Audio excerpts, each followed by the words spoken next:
Yo, what's going on, fam? SAIBOV here, and today we're going to speak about the topic how to increase your muscle mass, how to get big, how to get bigger, how to improve your muscles, how to be bigger while doing bodyweight calisthenics or low weighted calisthenics my way. All right, so we'll briefly speak about 5 tips you should know about this, and then I will explain you how to work out. There are 2 ways. All right, so first let's talk about those 5 tips. First is caloric surplus. There is nothing better than eating more in order to gain mass. All right, so if you want to get shredded, you need to get on calories deficit. All right, if you want to get bigger, calories surplus. Simple as that. And what I mean by calories surplus is eat more. Eat more. There's no specific food you should eat. I'm saying that even if you eat McDonald's but you're still on the caloric surplus, you're gonna gain muscle mass. You're gonna feel, you're gonna feel bad. You're gonna feel worse than if you would eat clean. But yeah, you will still gain muscle mass. Simple rule. And of course, you need to count your macros. All right, I will explain you how approximately you should count it. So if we are talking about working out 3-4 times a week, you have to eat at least 2 grams of protein in order to build up your muscle mass. If you eat just 1 gram of protein per 1 kilogram of your body mass, there is no chance to gain mass at all, because you destroy your muscles from workout, right? And then you need to build it up somehow, you know. So eating 1 gram per 1 kilogram is gonna make you, stay the same. Eating more protein is gonna build up your body. Simple, right? In terms of carbs, you should eat around 3-4 grams. I'm talking about, of course, I'm talking about a simple diet, all right? And fats, 1 gram per 1 kilogram. So to sum it up, at least 2 grams of protein per 1 kg of body weight. 3-4 carbs, 1 fats. All right, so in order to get bigger, get on caloric surplus. All right, and of course you can do cycles, whatever you call it. 2 months you're doing calories surplus, you're bulking. Then 2 months you're doing shredding, which is caloric deficit. All right, simple. Second tip, muscle mind connection. All right, it doesn't matter whether you're training by using your body weight or heavy weight. If you don't understand how your muscles work, you're not gonna make it. Remember, you gotta study your body. You gotta learn how your body reacts to the certain exercise. Cool? So even if you take 2 kilograms for the bicep curl, with the proper contraction, with the proper impulse, stimulus, whatever you call it, you can make a bigger bicep by doing this with 2 kilograms. Then you will be doing, I don't know, 50 kilograms curl, but just like a machine. Just, you don't feel it, just working like that. Because if you don't know how to contract your muscles, you're gonna, you know, activate joints, ligaments, whatever. Of course, the muscle work is still gonna be there, but not as much as it could be when doing the connection of your mind to your muscles to get the proper impulse by your nervous system, you know. So remember, you need to learn how to contract certain muscles. It comes, of course, it comes from experience. You're not gonna learn it in one day, okay? So you need to work out and just focus on how your body works. Not just, if my student just does 10 push-ups every minute on the minute for 10 sets, he just does it without even an attempt to understand what he's doing, what muscle he's engaging, whatever, you know, he's not gonna make it. It comes when we're talking about increasing reps. It comes when we're talking about shredding, when we're talking about bulking. All right, remember, you need to understand how your body works. You can even do this and still your muscles will grow if you contract it properly. All right, next, stressing your muscles. What I mean by that is surprising your muscles. If you take a look at my workouts, if you have ever got a workout program from me, it's never the same. Every day is different. Of course, I do pull-ups, dips, muscle-ups, push-ups, squats, a lot, but in different variations. All right, so sometimes it's muscle-ups first, then dips. The other day it's dips first, then muscle-ups, to stress different groups of muscle in a certain way, so your body never gets used to the particular load.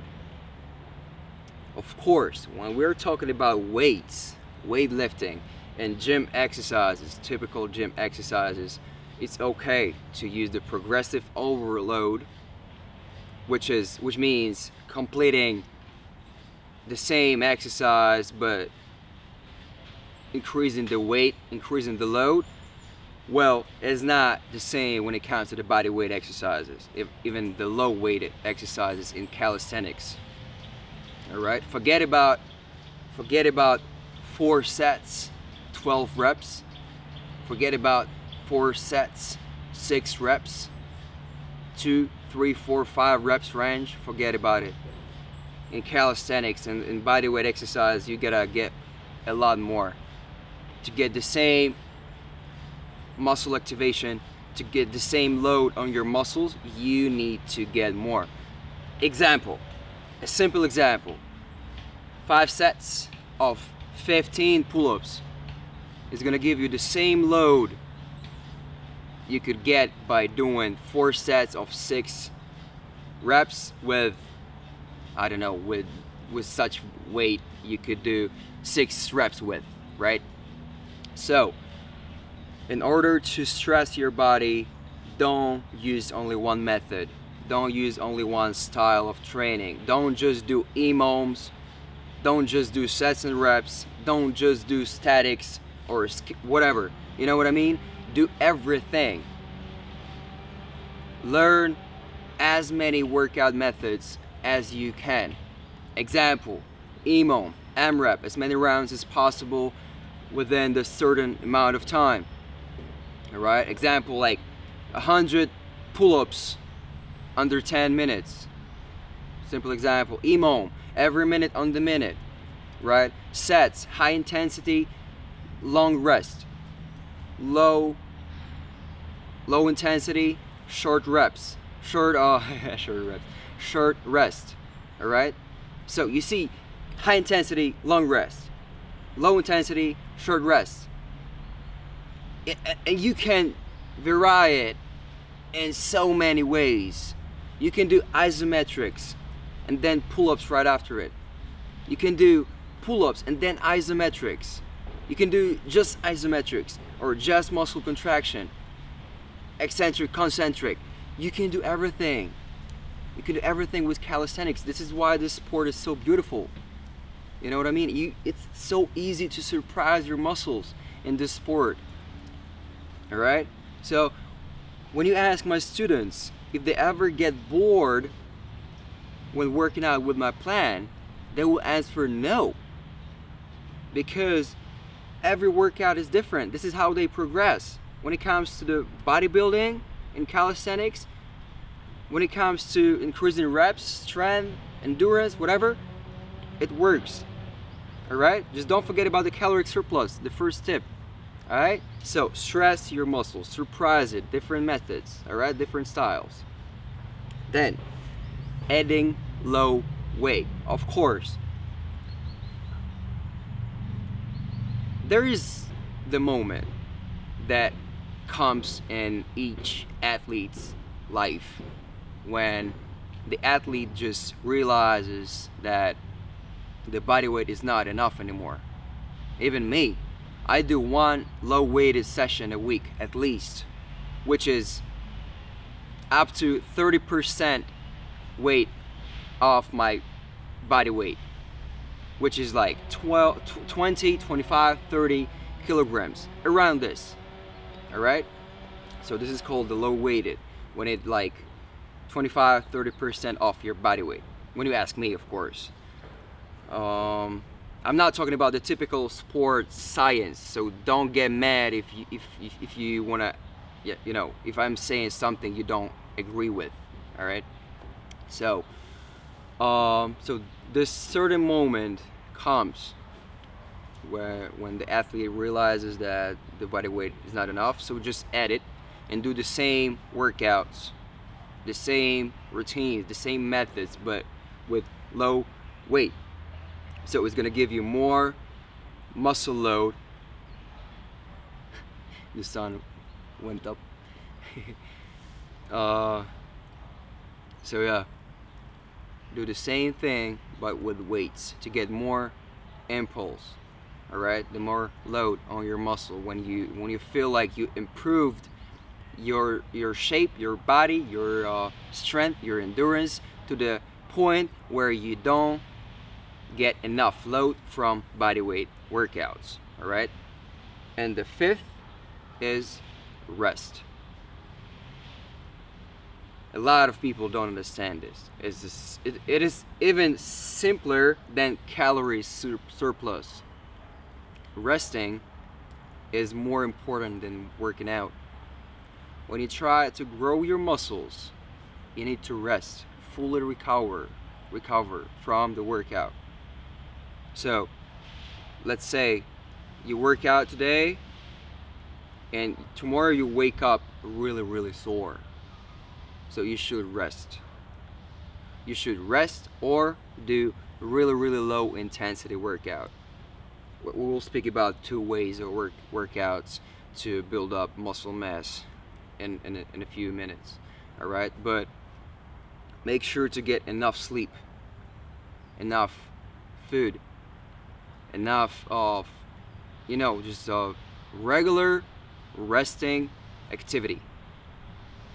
This is so simple. Don't go 100% every workout to be so sore that you cannot walk for a week.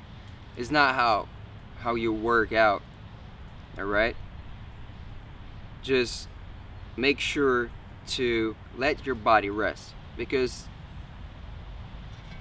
one day you will just wake up and you will not even be able to work out anymore, because your nervous system will be damaged so much that you will feel apathy. You will be like, oh, I don't want this anymore. Whoa, I don't want to go work out. You'll feel like that. I felt that a few times during my 10 years journey. You know, you just work out. You get so into it to the point where you don't even remember to rest, to sleep, and so on. Right? So remember, muscle grows when you rest, not when you work out. When you work out, you bring the damage, the micro injuries, which you need to fill in with protein, which I told you, right? And then you eat this protein, then you rest, and it grows. Simple. Workout, protein, rest, and it gets bigger, trust me.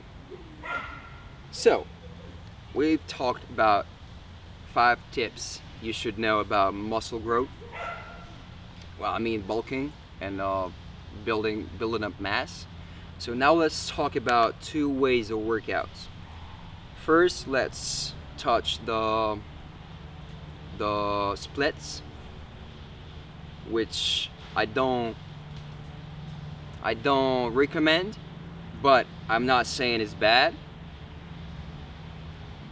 I don't recommend it because when it comes to calisthenics, in calisthenics we have so many compound exercises that it's not gonna be enough load on your muscles when you isolate them. You understand?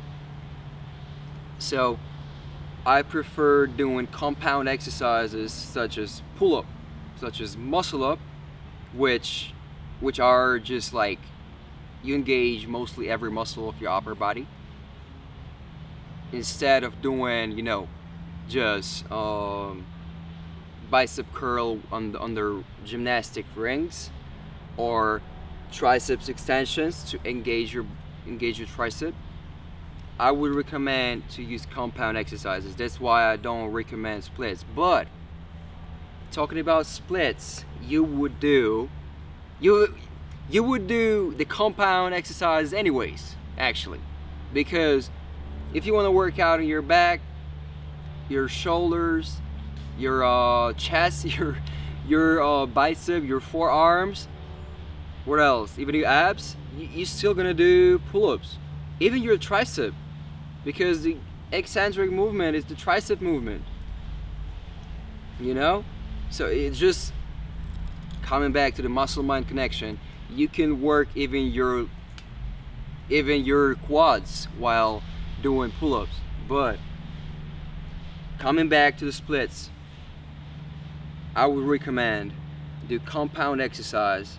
For example, pulling, right? Pull day. So you do pull-ups, a lot of pull-ups, weighted, low weighted, then body weight.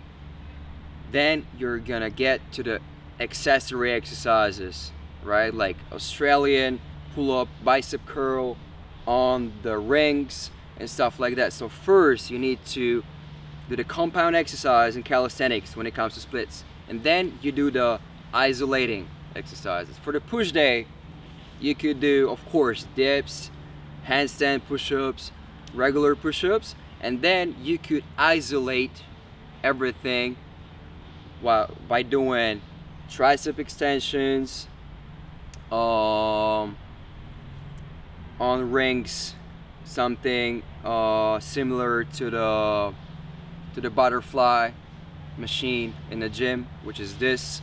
So you're just like contracting your chest. You know, you see the point. You do compound exercises first, which activate most of the muscles for pushing or pulling, and then you just isolate the muscles in particular to make it burn. All right, but first you need to kill the most of your muscles, and then you kill the particular muscles after you get tired by doing compound exercise. I hope I clearly explained it. So yeah, and of course legs the same. First compound big muscles, and then isolate it. All right, the same thing. Squats, then lunges, and then exercise with mini bands, with the resistance band. You know, you can. I don't even need to explain this. There's a lot of like information all around the internet about legs and stuff like that. I'm not even the best in it, right? I'm a specialist in the upper body workouts, mostly, right? But when it comes to legs, I suggest you to do legs, of course, because the bigger legs, the bigger your upper body, the more testosterone your body produces, you know. So do legs, man. Don't try to avoid it. All right, because even when it comes to skills training, you need to know how to activate your glutes, your quads, your everything. Because especially in statics, you need to activate all your body. If you don't get the proper activation of your lower body when it comes to statics, you are wasted. You're not gonna improve as you could by doing legs when you don't. All right, so the second way is my way. My students they do this. I do this all the time. It is, I call it intensity rate, right? So simple example, I do 5, 6 upper body days a week, and 1 day is legs. All right, so Monday I do 30-40 intensity rate of my max potential, right? So I do light workouts to get prepared, right? To warm up before the next couple of days when the intensity is going to be higher. So Tuesday I do 40, 50, or 60, and usually it's weighted workout, low weighted. Wednesday it's leg day. All right, it's leg day, my upper body is resting. Thursday it's 70-80% intensity rate. All right, so I'm almost pushing my limits. Friday is usually core and really light session. Usually it's like skills training. Sometimes you can see in my Insta stories I'm doing like EMOMs, 1 rep, 1 arm pull-up a minute, then front lever pull-ups, which those exercises, they don't make me tired the way I do them. You know, I don't do like 200 front lever pull-ups. I do just 20 in 10 minutes or something, right? So this intensity rate allows me to rest before Saturday, which is the 100% work. I go and I die. I go and I kill myself at this workout on Saturday. And Sunday is usually full day of resting with running, walking, biking. So let's say I'm kind of doing legs, but legs activation rather than pumping my muscles, right? Just cardio and activation. So you would ask, how do I use any program? Do I do the certain routines on those days? I'm not doing it. Yeah, that's weird. This is probably weird to some of you because we all get used to, you know, we usually use the program to work out, right? And I don't. I use the intensity rate. So I have the routines I need to complete in a month period of time. And I work out, when I come to the workout, depending on my mood, I decide what routine I'm doing, right? And as I said, there are particular routines I need to do in a month. So depending on my mood and the intensity rate of the day, I adapt. I modify the routine to this particular day, and I do this depending on my mood. Of course, there are days when, you know, when I don't want to work out at all, right? And when I don't feel like doing any routines. So this is the day when I just get over myself, get through this mood, and I just do whatever comes first into my mind from the routines I should do, right? So I hope I answered most of your questions about how to build muscle mass, how to be bigger, how to get bigger, how to get in a better shape, by doing body weight exercises, by doing low weight exercises. Of course, if you have questions or you want to discuss something or you want to have a debate about something, feel free to comment. Yeah, I'm always open-minded to any other ideas, or if you don't agree with me, just don't argue, just express yourself in a good way, right? Don't try to offend, don't try to do anything. Just my opinion, it comes from my experience. I've tried to explain it really humble and, you know, clear. If I'm wrong, I'm sorry. If I'm right, I'm not sorry. Alright fam, it was Ruslan SAIBOV. Feel free to comment, feel free to press like button or the dislike button. It's not a problem for me. Salute, subscribe, and yeah, see you in the next video. Salute fam.